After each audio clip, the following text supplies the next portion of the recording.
My name is Sabrina, and I'm 45 years old. I live with my husband, who is the same age, and my mother-in-law. It's already this late. I need to start preparing dinner, or my mother-in-law will start complaining again. The clock already points to 5 p.m.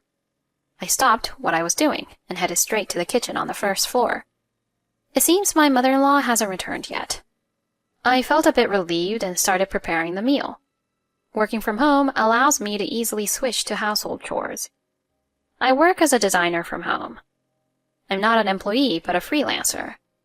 So this house is effectively my office. The living room and common areas are on the first floor.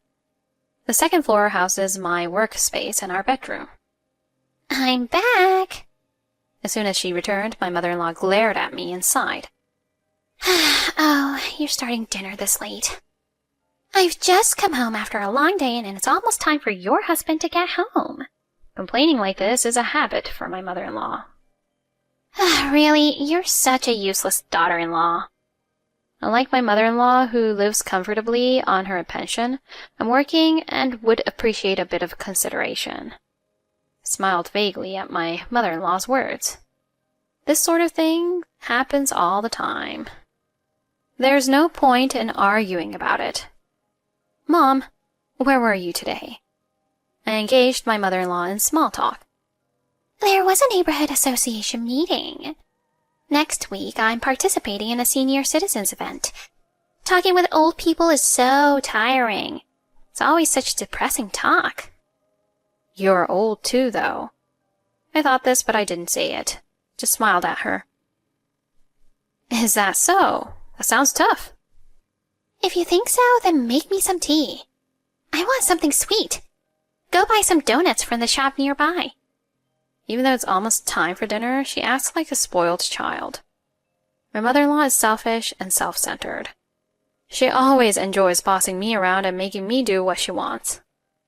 I quietly ignored her and started preparing dinner. If she started complaining again, I would just serve her the expired Jell-O from the fridge. That's how I've been getting by with my mother-in-law. Sabrina, is this all we're having for dinner today? Even though you say this is all, there's grilled fish with radish, soup, yesterday's leftover sautéed carrots, and pickles lined up on the table. Isn't that enough? I was really busy today, so I had to throw this together quickly. It's the end of the world when a housewife starts cutting corners. She glares at me again while holding her fork. Come on, it's fine. It looks delicious. My husband, exaggeratedly, expressed his delight and began to eat. An awkward atmosphere settled over the dining table. I just want to enjoy a meal in peace. I really can't stand my mother-in-law. When I was young, it was embarrassing to be criticized for things like this. You really have no shame or pride, do you? When I got married, women dedicated their lives to their husbands and never defied them. Getting up earlier than anyone and going to bed later than everyone. And we never forgot our feminine graces. I mastered everything perfectly. Sewing, high tea, gardening. What era is she even talking about? My mother-in-law's stories are always like this. She always says she had a hard time when she was young and had to do whatever she was told. It's true that my mother-in-law is skilled in sewing, and her training in high tea and gardening makes her manners as graceful as those in 1950s era America. Our neighbors often say things like, "Your mother-in-law and you always look so lovely together." But who could imagine that she bullies me at home? I've been living with this mother-in-law for 20 years now. We initially lived apart when we first got married, but she moved into our house after her husband divorced her and left her all alone. Apparently, her husband was very patriarchal. I remember when we went to greet them after getting engaged. Her husband was sitting arrogantly while she was extremely subservient. In front of me, he would say to her, Hey, the tea is lukewarm. Do it properly. How long are you going to dawdle around? He would always dominate her. My husband says that verbal abuse towards his mother was a regular thing, and sometimes his father even hit her. As a boy, my husband was doted on, but the way his father treated his mother was extremely harsh. It's shocking to learn that his father was having affairs behind the scenes. One day, his father said to his mother, "Leave the house immediately. I'm getting remarried." And he easily kicked her out. True to his word, his mother was divorced without a penny to her name. This happened when she was just shy of 50 years old.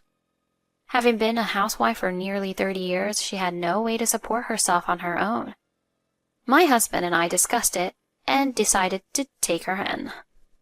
At that time, I felt sorry for her being mistreated and abused by my father-in-law, so we chose to live together. That was 20 years ago. Now, I regret whether it was the right decision, because my mother-in-law has become just as overbearing as my father-in-law. Sabrina, make me some tea after dinner, she demands. I'm busy right now. Could you make it yourself? I call out to my husband, who's reading the newspaper at the table. Got it. My husband says this, gets up, and starts boiling water in the kitchen. Seeing this, my mother-in-law rushes over. How dare you make your husband prepare the tea? What kind of upbringing did you have? Angered, my mother-in-law scolds me, and I respond. As you can see, I'm in the middle of washing dishes and can't stop.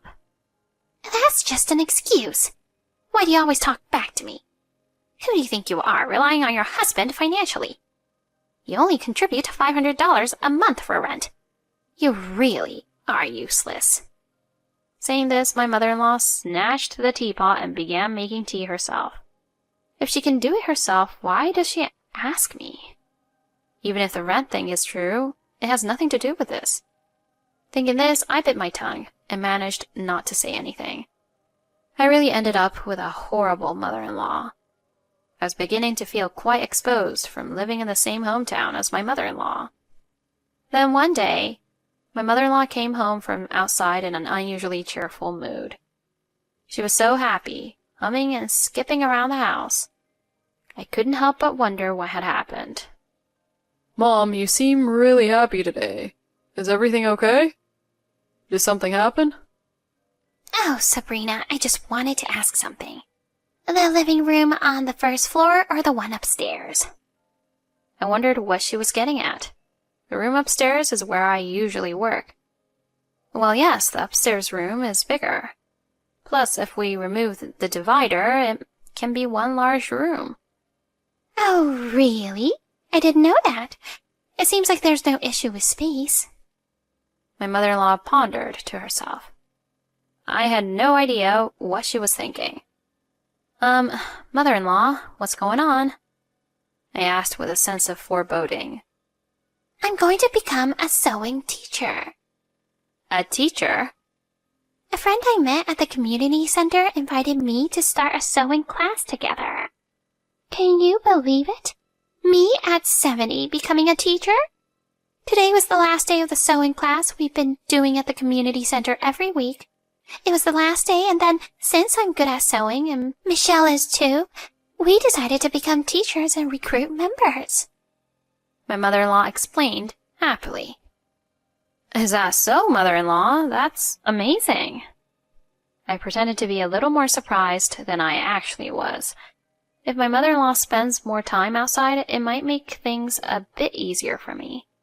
Thinking that, I found myself feeling a bit happy too. It's embarrassing to become a teacher at this age, but I was persuaded to do it. That's great, isn't it? So how often will the classes be held at the community center? Huh? Not at the community center. Mother-in-law let out a frantic voice. So are you planning to rent a venue then? What are you talking about? We have this house, don't we? Huh? Now it was my turn to sound bewildered. The room upstairs is just right. It's messy with stuff scattered around, so make sure it's cleaned up by next week because guests will be coming. Wait a minute. That room is where I work. Work? Can't you do it in the study room downstairs? But that's not possible. I need to set up mannequins and take photos, so I need flooring, not carpet. Besides, that study room is too small and impractical for work. I explained to my mother-in-law why it had to be the second floor not once but twice. But my mother-in-law was stubborn. No, it's already decided.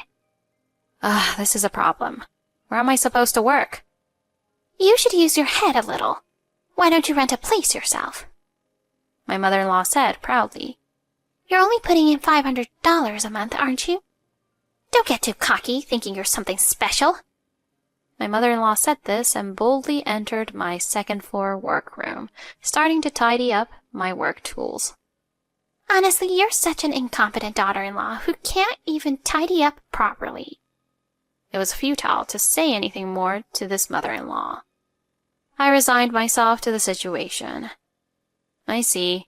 Then please feel free to do as you like. Since I won't be using this room, does that mean I can stop contributing the $500? I asked. With my pension, I can manage just fine. How long are you going to think $500 is enough? It's because of clueless daughters-in-law like you that I'm annoyed. From now on, make sure you don't go against what your mother-in-law says, all right? I smiled and said, Understood. And that was that. Without even looking at my mother-in-law's face, I left the room. I'll show her who's the boss. And then, a few months later, the day arrived for my mother-in-law to hold the sewing class. There were about 10 students, all middle-aged or older housewives like me. I even recognized some of the women from the neighborhood. All right, everyone. Welcome. Sabrina, could you please serve tea to everyone? My mother-in-law said to me in an unfamiliar tone. I brewed the tea and headed upstairs, offering it to the students. Now first, let's collect the classroom rental fee. As soon as I said that in front of everyone, it got noisy. Rental fee? What are you talking about? Why would you charge something like that? The students started whispering to each other, and my mother-in-law said, trying to cover it up, Oh, Sabrina, you're quite the joker. She said, trying to smooth things over. She was smiling, but her eyes clearly showed anger. But I didn't back down. No, I'm not joking. This is my workspace. Since you're forcibly using it for snacks, it's only fair to receive payment, isn't it? If we were to rent an office of this size, it would cost over $2,000 per month, wouldn't it? With 10 students, would it be acceptable to charge $100 each? I said with an overflowing smile. My mother-in-law's strained face was amusingly irresistible. That's Sabrina. She's really dependable. Right. I'll cover the classroom usage fees. I can't have the students pay. My mother-in-law said with a wry smile. Is that so? Then I'll also ask for the classroom usage fee, utilities, and the property tax for this house altogether, please. Utility bills? Property tax?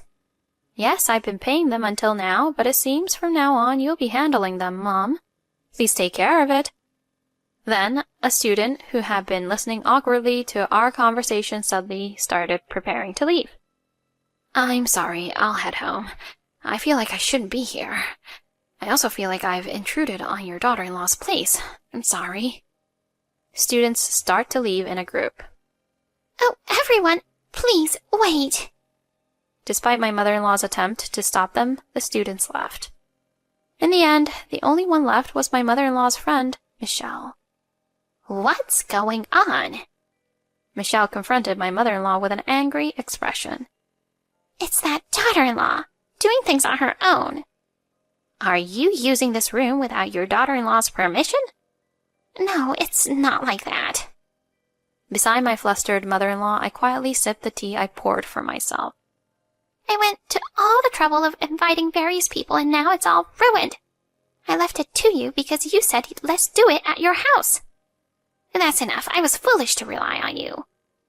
Michelle. Michelle left the house. I can't believe it. After all the effort. Becoming a teacher and hoping we could all enjoy sewing together. My mother-in-law murmured in a dazed state. Ignoring her muttering, I left the house. Michelle, thank you. I'm sorry for dragging everyone into this charade. I was enjoying tea at a certain cafe. At my table were the students who had just left my house and Michelle. It's okay, but I never imagined that person would engage in bullying. She always seemed gentle and timid. The students were all discussing it. Today's events were all orchestrated. The name Michelle struck a chord with me. She was my friend's mother-in-law. Around the same age as my mother-in-law, but a straightforward woman unaffected by daughter-in-law bullying. My friend had a good relationship with Michelle, and in the past we used to get along well together too. I contacted Michelle and explained the situation. At first, she was surprised, but after listening to my story, she strangely seemed to understand. Indeed, she mentioned before that she and you didn't get along. I was a little worried because you and I have always been close. Michelle seemed concerned about me and my mother-in-law for a while. And then I planned this with Michelle. I wanted to give my mother-in-law, who had been acting recklessly, a taste of her own medicine. Of course, all the students were in on it, knowing the whole situation as well. With this, perhaps that person will learn her lesson and behave better? I hope so. That would be nice. If anything happens, please consult with me again. Michelle kindly smiled at me. By the way, what about the sewing class in the future? As you said, we plan to rent a place somewhere. I see. In that case, would you like me to introduce you to someone I know? Really? Sabrina, you're dependable. That helps. When I returned home that day, my mother-in-law seemed quite angry. Sabrina, you've embarrassed me. I can't forgive you. Right now, bring everyone back and apologize on your knees. Really, what were you thinking? As my mother-in-law screamed, I aimed my phone at her. I'm sorry. I'm in the middle of a call with this person. Saying that, I showed the screen displaying Michelle as the caller. Wait, what? Why are you talking to Michelle? Taking the phone from me, my mother-in-law panicked, saying, Michelle, this is wrong.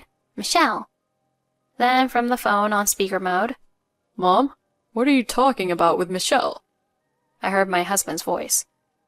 That voice. My mother-in-law's eyes widened in surprise. I had changed my husband's phone number to Michelle in my contacts. I can't help but almost burst out laughing at her flustered reaction. What's wrong, Mom? I smile and proceed to prepare dinner. My mother-in-law looks at me with horror. It seems she never expected such a prank from the daughter-in-law she had previously looked down upon. After that, my mother-in-law became remarkably quiet, like a completely different person. She began to avoid talking to me as much as possible and wanted to have meals separately. Does she think I will poison her or something? Seeing my mother-in-law's behavior, my husband asks, What's wrong with Mom lately? You've been acting weird ever since I got that strange call from your cell phone. Who knows what happened? Maybe Mom's getting old. Maybe so, I say dismissively. There's no need for me to explain every detail. Since the sarcasm has considerably diminished, I can work comfortably every day. If peaceful days continue like this, that's fine with me. That's what I think.